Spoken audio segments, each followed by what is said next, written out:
পড়ুয়া থেকে আমি রিনা। আজও আমি যেরকম কয়েকটা এপিসোড ধরে পড়ছিলাম, অনেক পুরনো 100-150 বছরের আগের একটা বই থেকে আমি গল্পগুলো পড়ছি। জানি আগের গল্পগুলোর মতো হয়তো অনেকেই ভালো লাগবে না, কারুর কারুর তো ভালো লাগবেই। আমার যখন ভালো লাগছে, জানি ভালো লাগবে মনে করেই আমি গল্পগুলো পড়ছি। আমার গল্প যারা শোনো তারা নিশ্চয়ই বুঝতে পারো যে শুনে যে আমি খুব প্রথিতযশা এখনও প্রচুর বিখ্যাত যারা ঔপন্যাসিক বা সাহিত্যিক আছেন তাদের গল্প কিন্তু খুব একটা আমি শোনা গল্প খুব একটা এখনও শুরু করিনি, হয়তো পরে করব ঠিকই। তো আমি চেষ্টা করি যে গল্পগুলো একটু কম শোনা সেই ধরনের গল্প করতে। যাই হোক, আশা করি সবার ভালো লাগবে। সেরকমই সেই বই থেকেই আমি আরেকটি গল্প এবারও পড়ছি। গল্পটির নাম বাড়ির কর্তা, লেখক সুমথনাথ ঘোষ।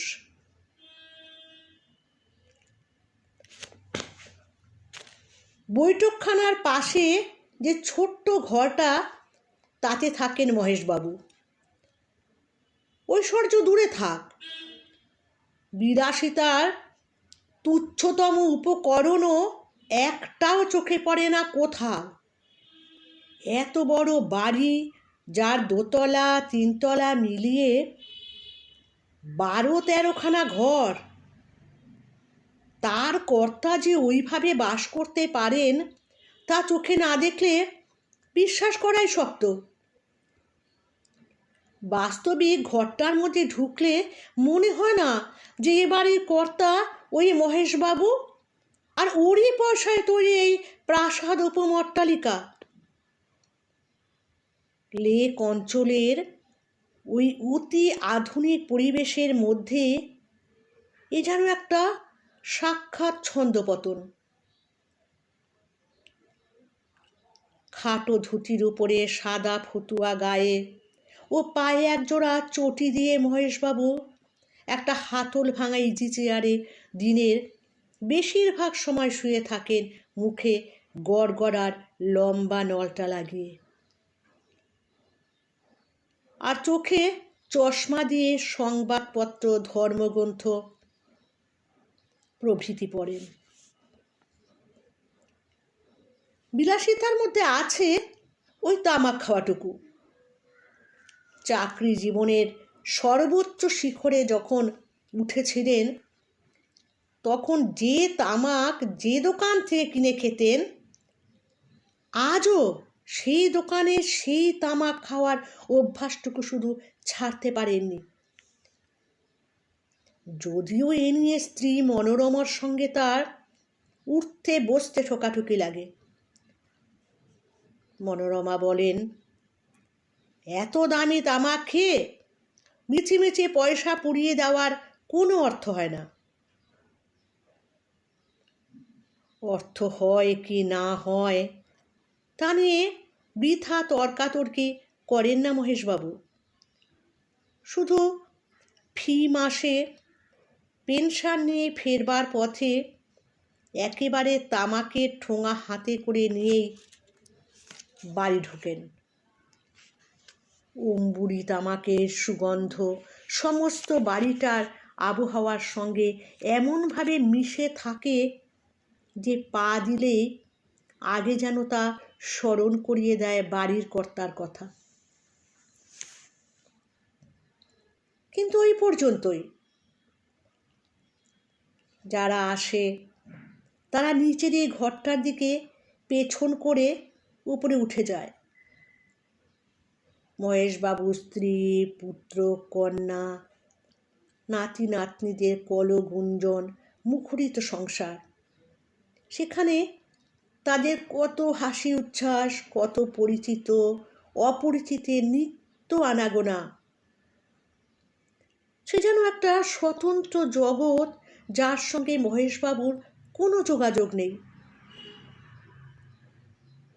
সত্যি মহেশবাবুকে দেখলে দুঃখ হয়। তার নিজের সংসারে নিজের অস্তিত্বটা এখন বড় অদ্ভুত। এক বিরাট বৃক্ষের মূলের মতো। তিনি যেন আছেন শুধু অদৃশ্যে, কেউ তাকে দেখে না, গ্রাহ্য করে না। অথচ তারই যারা ডালপালা, ফুল ফল, তাদের নিয়ে যত মাতামাতি, সংসারের যত প্রয়োজন,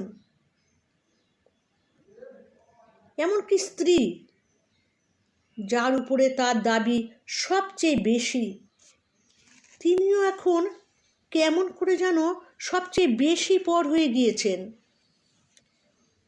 নাতি নাতনিদের দিয়ে 5 বার ডেকে পাঠালেও একবার তার সময় হয় না। উপর থেকে এসে তার সঙ্গে দেখা করার মতন তার সময় নেই। হয়তো কখনো কাউকে দিয়ে বলে পাঠান, কি দরকার, ঠাকুমা বলতে দিয়েছেন, এখন তার সময় হবে না আসবার। কি দরকার বলে মহেশবাবু একটু ইতস্তত করে আবার বলেন, না থাক, কোনো দরকার নেই। হয়তোবা একটা গভীর নিঃশ্বাস বুকের মধ্যে চেপে নিতে নিতে গড়গড়ার নলটা আবার মুখে তুলে দেন। মনোরমা সংসারের নানা ঝঞ্ঝাটে সে কথা ভুলে বসে থাকেন। 3-4 দিন চলে গেলেও হয়তো খেয়াল হয় না কর্তা কেন রেখে পাঠিয়েছিলেন। ঠাকুর চাকর আছে, তা তাকে খেতে দেয়, তার ঘর সাফ করে, তার ফাই ফরমাস খাটে। শুধু টাকার প্রয়োজন হলে আর ডাকতে হয় না মনোরমাকে। একেবারে সোজা স্বামীর ঘরে তিনি এসে হাজির হন। আর কারুর কাছে হাত পাততে তার যেন মাথা কাটা যায়। রোজগারি ছেলে, বিবাহিতা মেয়ে, জামাই, নাতি নাতনি সকলকে যেন তখন পর বলে মনে হয়। অন্তত ঠিক তা মনে না হলেও নিঃসংকোচে তাদের কাছে হাত পেতে টাকা পয়সা চাইতে যেন তার কেমন বাধো বাধো ঠেকে। অথচ তিনি অনায়াসে মহেশবাবুর কাছে গিয়ে জুলুম করার ভঙ্গিতে বলেন, দেখি 25টা টাকা শিগগির।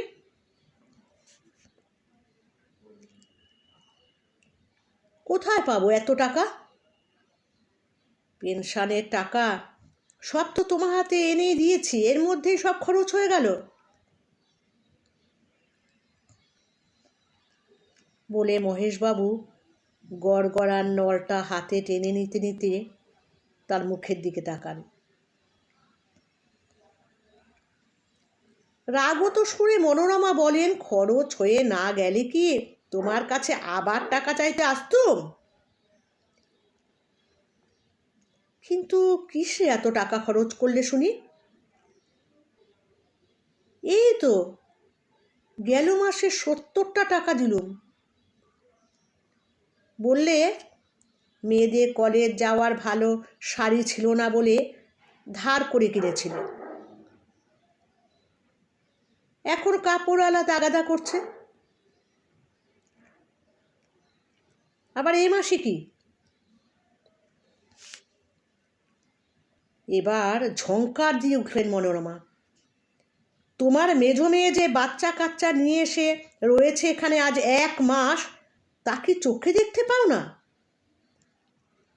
তাদের জন্য যে বেশি দুধ নিতে হয়েছে তার দাম দিতে হবে না? তাই বলো? ও, মিনু এখানে রয়েছে বটে, ভুলে গিয়েছিলুম বলে মহেশবাবু সুর সুর করে উঠে গিয়ে বাক্স থেকে 25টা টাকা এনে স্ত্রীর হাতে গুজে দেন।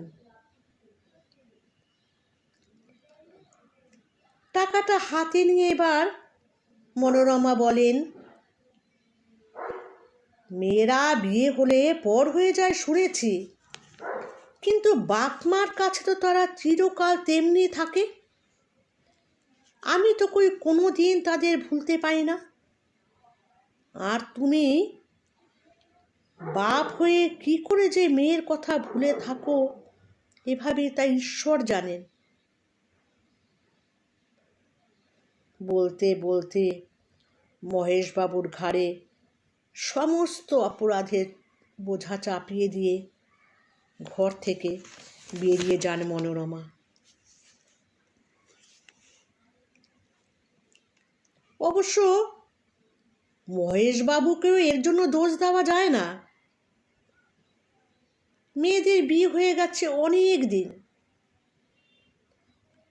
তাছাড়া যে মেয়ে যেদিন প্রথম বাপের বাড়ি আসে সেদিন একবার বাপের ঘরে ঢুকে তাকে প্রণাম করে জিজ্ঞাসা করে, বাবা কেমন আছো, তোমার শরীর এখন কেমন?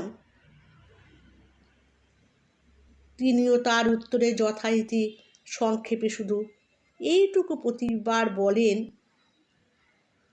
আর শরীর এখন কি আর ভালো থাকার কথা মা, এখন গেলেই হয়। কি যে বলো বাবা, তোমার এমন কি বয়স হয়েছে? বলতে বলতে ঘর থেকে বেরিয়ে মেয়েরা সেই যে ওপরে মায়ের ঘরে গিয়ে ওঠে, তারপর আর বাপের সঙ্গে কোনো রকম সম্পর্ক থাকে না। মাই যেন তাদের সব। মায়ের সঙ্গে খাওয়া দাওয়া, ওঠা বসা, সিনেমা দেখা, এখানে ওখানে ট্যাক্সি করে বেড়াতে যাওয়া, ইত্যাদি ইত্যাদি। তারপর যেদিন সেই মেয়ে আবার শ্বশুরবাড়ি যায়, ফটকে ট্যাক্সি এসে দাঁড়িয়ে থাকে, তখন সেজে গুজে বাপের ঘরে ঢুকে একবার ঢিপ করে একটা প্রণাম করে ভারী গলায় শুধু বলে, বাবা আমি যাচ্ছি, এসো মা। বলে তিনি যখন আশীর্বাদ করেন, তখন মেয়ে আক্ষেপের সঙ্গে বলে, একবার তো তুমি আমার ওখানে গেলে পারো বাবা, তোমার জামাই কত দুঃখ করে। বলে, এতদিন বিয়ে হয়েছে, একবারও এলেন না আমাদের এখানে। মেয়ে জামাই তো তোমার পণ নয় বাবা। তা ঠিক, আচ্ছা দেখি মা, এবার যাবার চেষ্টা করব। এই বলে মহেশবাবু বিদায় দেন মেয়েকে। কিন্তু ওখানেই শেষ। তারপর মেয়েও আর বাপের খবর নেয় না। বাপও মেয়ের কথা ভুলে বসে থাকেন। ছোট মেয়ে দুটো বাড়িতেই আছে, কিন্তু তাদের সঙ্গেও তার কোনো সম্পর্ক নেই বললেই চলে। তারা কলেজে পড়ে, তাছাড়া তাদের আছে গানের ক্লাস, নাচের স্কুল, সেতার শেখা, জলসা, সিনেমা। ইদানিং আবার অতিরিক্ত উপদ্রব বেড়েছে ছেলেদের মতো খেলার মাঠে যাওয়া। আজ ফুটবল, কাল ক্রিকেট, পরশু এনসিসি, তারপর দিন অলিম্পিক, ইত্যাদি ইত্যাদি। তারা কখন বাড়িতে থাকে বা কখন না থাকে তা খোঁজই রাখেন না মহেশবাবু, বা তা রাখবার উপায় নেই। তবু যদি কোনো দিন জিজ্ঞাসা করেন, হ্যাঁ গো কাল তোমার ছোট মেয়ে সন্ধ্যের পর সেজেগুজে একটা ছোকরার সঙ্গে কোথায় যাচ্ছিল? গিন্নির কাছ থেকে হয়তো তখনই জবাব আসে, তা জেনে তোমার লাভ কি? মহেশবাবু গড়গড়ার নলটা মুখ থেকে নামিয়ে নিয়ে বলেন, না, মানে ছোকরার চাল চলনটা আমার ভালো মনে হলো না। সমর্থ মেয়ে আমার, ওর সঙ্গে বেশি মেলামেশা করাটা আমি পছন্দ করি না। তুমি রেবাকে ডেকে বলে দিও।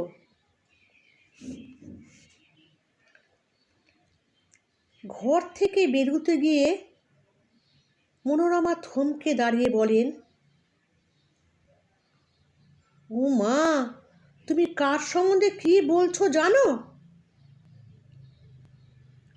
ও যে আমাদের ব্যারিস্টার রায়ের ছেলে অতনু। সামনের সেপ্টেম্বরে ফুল ব্রাইট স্কলারশিপ নিয়ে আমেরিকা যাচ্ছে। আমাদের এই অঞ্চলে অমন ভালো ছেলে কটা আছে? মহেশবাবু সব শুনে বললেন, ভালো ছেলে হলেই যে একেবারে ভীষ্ম কি যুধিষ্ঠির হবে তার কি মানে আছে? অপবাদ একটা রড়তে কতক্ষণ। তাই বলছিলুম, তুমি মেয়েকে একটু সাবধান করে দিও, অন্তত আমার নাম করে। তার মুখের কথা কেড়ে নিয়ে মনোরমা বলেন, থাক, ও নিয়ে আর তোমায় মাথা ঘামাতে হবে না। তোমার মেয়ে কচি খুকি নয়, আজ বাদে কাল বিয়ে পাশ করবে। বলতে বলতে তিনি গৃহান্তরে চলে যান। মহেশবাবুর কর্তৃত্ব এ সংসারে কেউ মেনে না নিলেও তিনি যে বাড়ির কর্তা, এ বাড়ির প্রতিটি সুখ দুঃখের দায়িত্ব যে তার স্কন্ধে, কেউ না মানলেও সে কথা তিনি যেন কিছুতেই ভুলতে পারেন না।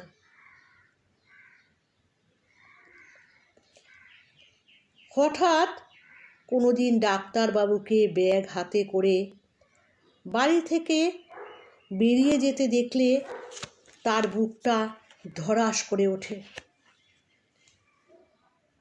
চাকর বাকর বা ছেলে পিলে যাকে সামনে দেখতে পান ডেকে জিজ্ঞাসা করেন, এই শোন, কার অসুখ করেছে রে? হয়তো শোনেন মেঝো ছেলের বড় মেয়েটার প্যারাটাইফয়েড, কিংবা বড় মেয়ের ছোট ছেলেটার বুকে সর্দি বসেছে।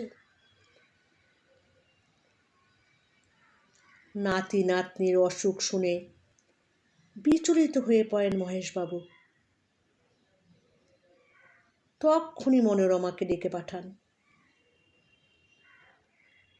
3-4 বার ডেকে পাঠাবার পর হয়তো তার সময় হয়। তিনি এক সময় ঘরে ঢুকে বলেন, কি হয়েছে, এত ডাকাডাকি করছো কেন? মহেশবাবু চিন্তিত মুখে বলেন, হ্যাঁ গো, শুনলাম বাবলুর নাকি বুকে সর্দি বসেছে।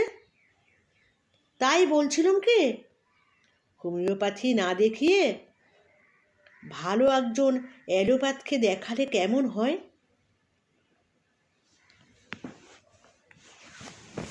কোন ডাক্তারকে দেখালে ভালো হয় সে তার মা বাপ রয়েছে, তারা বুঝবে।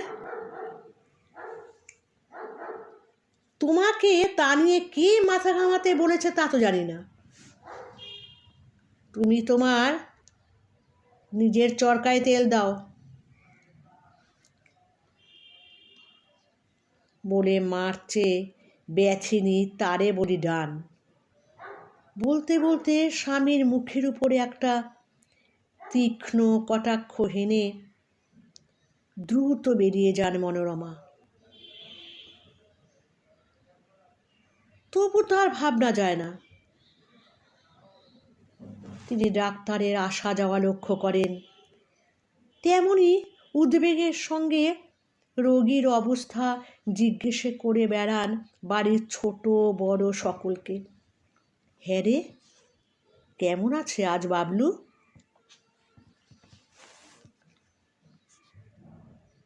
ওদিকে বড় বা মেজ ছেলের দর্শন পাওয়াও মহেশবাবুর কাছে একটা দুর্লভ সৌভাগ্য বিশেষ। যদি কোনো কারণে কোনোদিন তাদের ডেকে পাঠান তো তারা চেষ্টা করে বাপকে এড়িয়ে যেতে। তারা মনে ভাবে বাবা বুঝি টাকার তাগাদা করবেন বলে এত ডাকাডাকি করছেন। বড় ছেলে ছোট আদালতে চাকরি ওকালতি করে।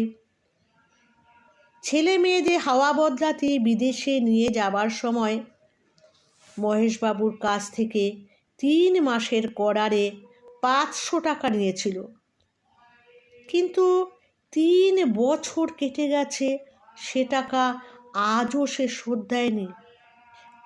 তাই বাপকে ভুল বুঝে লুকিয়ে বেড়ায়। আর মেজ ছেলে ব্যবসায়ী, বিয়ে ফেল করে এক্সপোর্ট ইম্পোর্টের কারবার করে।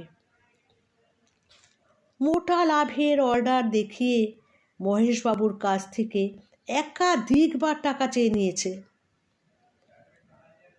মোটা লাভও হয়তো সে করেছে, কিন্তু মহেশবাবুকে তার টাকা শোধ দেওয়া আজও পর্যন্ত তার পক্ষে সম্ভব হয়ে ওঠেনি। সবচেয়ে মজা, কোনোদিন যদি এ নিয়ে তিনি গিন্নিকে কিছু বলতে যান তো উল্টো ফল হয়। তাড়া দিয়ে ওঠেন মনোরমা, বলেন ছেলেরা কি তোমার পর যে কাবলিওয়ালার মতো তাদের কাছে টাকার তাগাদা দিতে হবে? যখন তাদের সময় হবে তখন নিশ্চয়ই তারা তোমাকে দিয়ে দেবে। ছেলে মেয়েরা না এলেও নাতি নাতনিরা আসে বই কি। একদিন নাতি নাতনিগুলোর জ্বালায় অস্থির হয়ে পড়েন মহেশবাবু। কোনোদিন খবরের কাগজ খুঁজে পান না, কোনোদিন বা চশমা, কোনোদিন বা ফাউন্টেন পেনটা। হাঁকাহাঁকি ডাকাডাকি করেন ছোট ছেলের নাম ধরে, বাপি, ওরে বাপি। 3 তলার চিলকুঠুরিতে বসে টেস্ট পরীক্ষার পড়া তৈরি করতে করতে ছুটে নেমে আসে বাপি। তারপরে ঘরে ঘর খুঁজে খুঁজে কাগজটা এনে দিয়ে যায় মহেশবাবুর হাতে। মহেশবাবু নাতি নাতনিদের শাসন করেন, ফের যদি কোনো দিন তোরা কেউ আমার জিনিসে হাত দিবি তো মেরে গায়ে ছাল চামড়া তুলে দেব। ছেলে মেয়েগুলো দাদুকে ভেঙচি কাটতে কাটতে তার কথার পুনরাবৃত্তি করে লুকিয়ে পড়ে আনাচে কানাচে। একদিন চশমাটা অনেকক্ষণ ধরে খুঁজে না পেয়ে মহেশবাবু একেবারে রাগে অগ্নিমূর্তি হয়ে উঠলেন। একটা নাতির হাত ধরে বললেন, এ নিশ্চয়ই তোর কাজ, শিগগির বের করে দে কোথায় রেখেছিস, তা না হলে মেরে হাড় ভেঙে দেব। দাদুর ক্রুদ্ধ মুখের দিকে চেয়ে ভ্যাঁ করে সে কেঁদে ফেললে। তারপর চোখ রগড়াতে রগড়াতে বললে, আমি বুঝি নিয়েছি দুলো তো নিয়েছিল। সঙ্গে সঙ্গে তার হাত ছেড়ে দিয়ে মহেশবাবু চিৎকার করে উঠলেন, দুলো, এই দুলো হারামজাদা, শিগগির শোন এদিকে। শঙ্কর ছুটে গিয়ে সিঁড়ির নিচ থেকে দুলুকে টানতে টানতে এনে হাজির করে দাদুর কাছে। বলে, এই যে দাদু লুকিয়েছিল সিঁড়ির তলায়। তারপর তার হাফ প্যান্টের পকেট থেকে শঙ্কর চশমাটা টেনে বার করে, যে মহেশবাবুর হাতে দিলে অমনি তিনি দুলুর কান মোলে দুই গালে দুই চর কষিয়ে দিয়ে বললেন, হারামজাদা, ফের আমার জিনিসে হাত দিয়েছিস? সেদিন না আমার কলমের নিপটা তুই ভেঙেছিস? কাঁদতে কাঁদতে দুলু একেবারে উপরে মার কাছে চলে গেল। মা ছেলেকে বুকে টেনে নিয়ে ভোলাচ্ছে। এমন সময় হঠাৎ মনোরমা সেখানে গিয়ে পড়লেন। বললেন, কি হয়েছে রে মেজ বউ? ও এত কাঁদছে কেন রে? মেজ বউ একটু চুপ করে থেকে বললে, দেখুন না বাবা ওকে কি রকম মেরেছেন। দুটো গাল একেবারে লাল হয়ে উঠেছে। তারপর আবার একটু থেমে আপন মনে বলে ছেলেকে, তুই যাস কেন দাদুর কাছে? দাদু তোকে দু চোখে দেখতে পায় না, জানিস তো? মনোরমা প্রতিবাদ করে বলেন, ও কি কথা গা মেজ বউ? তুমি ওর সামনে ওসব বলতে আছে? ও বালক, ওর কি মনে হবে বলো দেখি? যা সত্যি তার কতদিন চেপে রাখবো মা? ও বালক বলে কি এটুকু বোঝবার শক্তিও নেই? এখনো কিরকম ফোপাচ্ছে দেখুন না। বলতে বলতে মুখটা অন্যদিকে ঘুরিয়ে নিয়ে আবার গর্জে উঠল, আমি বরাবর লক্ষ্য করেছি বাবা একেবারে আমার ছেলেকে দেখতে পারেন না। কোনো অন্যায় কোনো দোষ কেউ করলে তিনি আগেই বলে ওঠেন, এ ঠিক সেই দুলো ব্যাটার কাজ।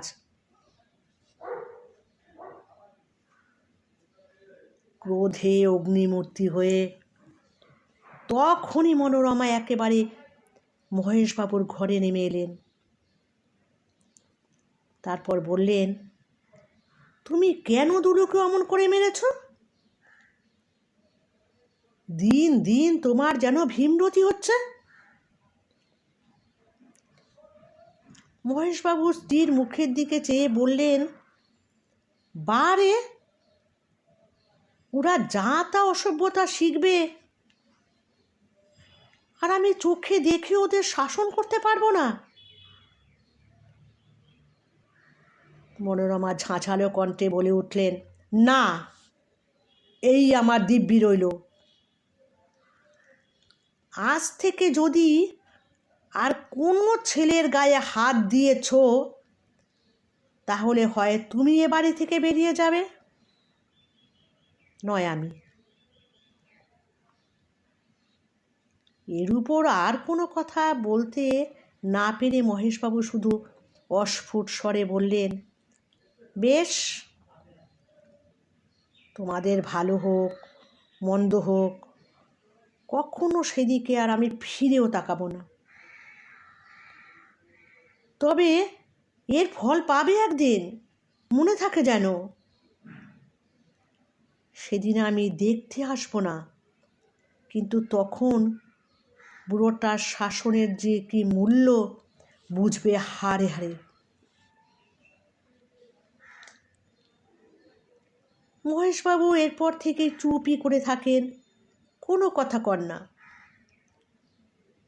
নিজের ইজি চেয়ারটায় বসে গড়গড়ার নলটা মুখে দিয়ে ভুরুক ভুরুক আওয়াজ তুলতে তুলতে কখনো ঝিমন, কখনো বা খবরের কাগজটা বুকের উপরে দিয়ে নাক ডাকতে থাকেন। নলটা কিন্তু সব সময় তার হাতে ধরা থাকে। তার জীবনের ওই বুঝি শেষ সম্বল। সেদিন চাকরটাকে ডেকে ডেকে তার গলা ধরে এলো। ওরে হারা, কোথায় গেলি? তামাকটা দিয়ে যা হারা, ও হারা। 12 ডেকেও কিন্তু ও তরফের কোনো সাড়া পাওয়া গেল না। ও বেটার গায়েও এবাড়ির হাওয়া লেগেছে দেখছি বলে আবার একটু পরে তিনি হারা, ও হারা, তামাক দিয়ে যা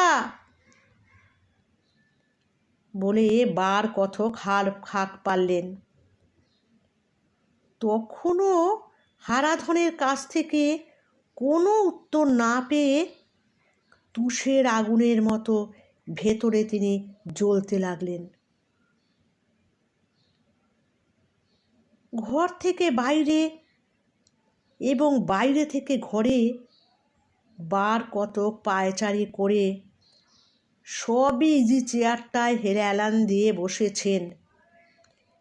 এমন সময় হারাধন কলকে হাতে প্রবেশ করল।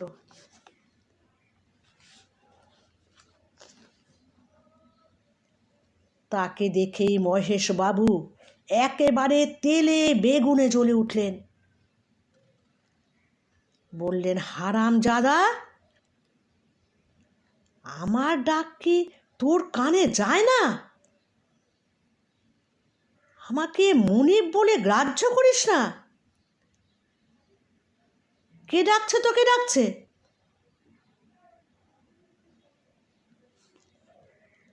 হারাধন কি বলতে যাচ্ছিল সঙ্গে সঙ্গে ধমক দিয়ে তাকে চুপ করিয়ে দিলেন মহেশবাবু। বললেন, চোপড়াও বদমাস কোথাকার, আবার মিথ্যে কথা বলার চেষ্টা হচ্ছে। বেরো, আভি নিকালো, এক্ষুনি বেরিয়ে যা আমার বাড়ি থেকে, এই মুহূর্তে আমার হুকুম।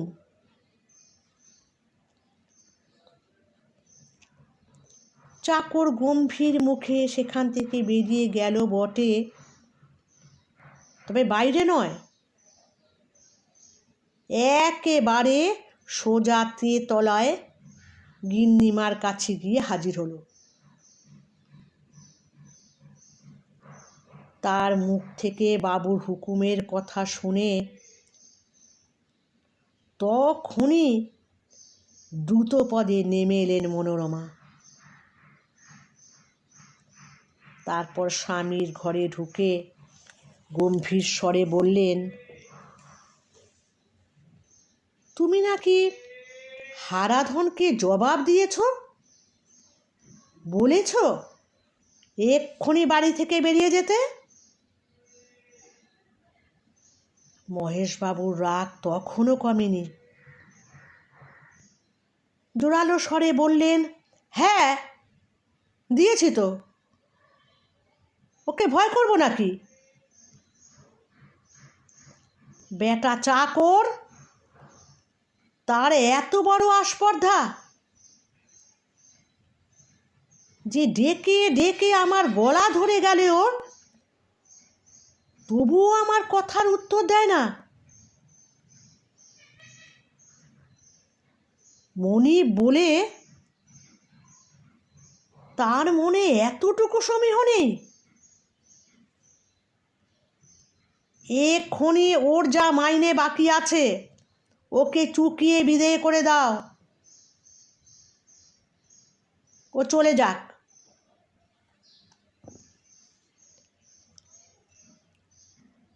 মনোরমা এবার চড়াসড়ে উত্তর দিলেন, তোমার হুকুম মেনে কাজ করতে গেলে তো আমার চলে না। বলি, তোমার তামাক সাজবার জন্য তো আর আমি চাকর রাখিনি। সকালবেলা তোমার তামাক সাজাটা আগে না বাসন কোসন মাজাটা, তাই শুনি। ঠাকুরের ওদিকে উনুন জ্বলে যাচ্ছে বলে তাকে জোগান না দিলে ছেলেমেয়েরাই স্কুল কলেজের আপিস আদালতের ভাত সময়ের মধ্যে হয় কি করে? বলি, এতটুকু আক্কেল বিবেচনা কি তোমার নেই? আমি বলি, কতদিন ধরে সাধ্যি সাধনা করে জামাইবাবুকে খোসামত করে তার কাছ থেকে চাকরটা আনিয়েছি। এখন তাকে না তাহলে তোমার বুঝি চলছে না? বলি, ও চলে গেলে আমার সংসারের কাজগুলি কি তুমি করে দেবে?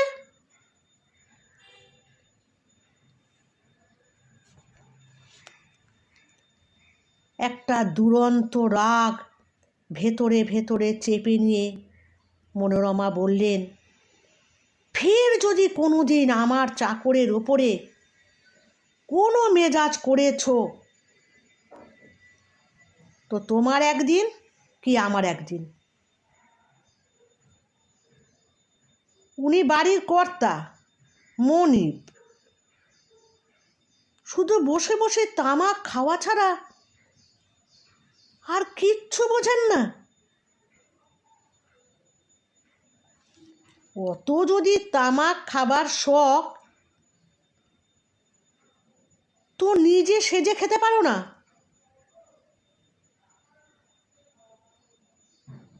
তারপর কতকটা স্বগতভাবে বলে উঠলেন, এত বড় সংসারের কাজ করতে বলে দুটো লোক হিমশিম খেয়ে যায়, তাই একা ওই হারাধন হাসি মুখে করে দিচ্ছে। তা বুঝি তোমার সহ্য হচ্ছে না? এত যদি অসহ্য বোধ হয় তো অন্য কোথাও গিয়ে থাকো গে। তোমার ওই মনিবগিরি এখানে ফলাতে এসো না, তা আমি স্পষ্টই বলে দিচ্ছি।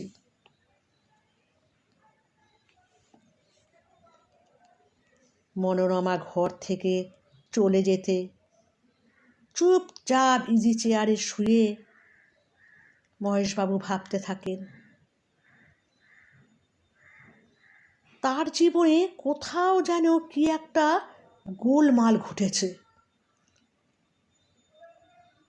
তা না হলে একদিন এই বাড়ির চাকর বাকর থেকে ছেলে মেয়ে স্ত্রী মাছি মশা পর্যন্ত তার হুকুমে উঠত বসত, অথচ আজ আর তারা কেউ তাকে মানে না কেন?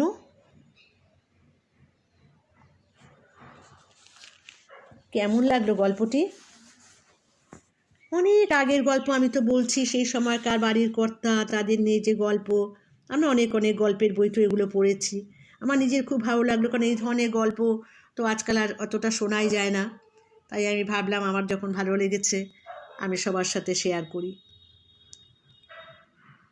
আশা করি সবার ভালো লাগবে। প্লিজ সবাইকে ভালো লাগলে শেয়ার করবে, সাবস্ক্রাইব করতে কিন্তু ভুলো না। ইউটিউবে আমার সমস্ত গল্প আছে পরপর, সবাই শোনো, আশা করি ভালোই লাগবে। আজকের মতো নমস্কার, বিদায়।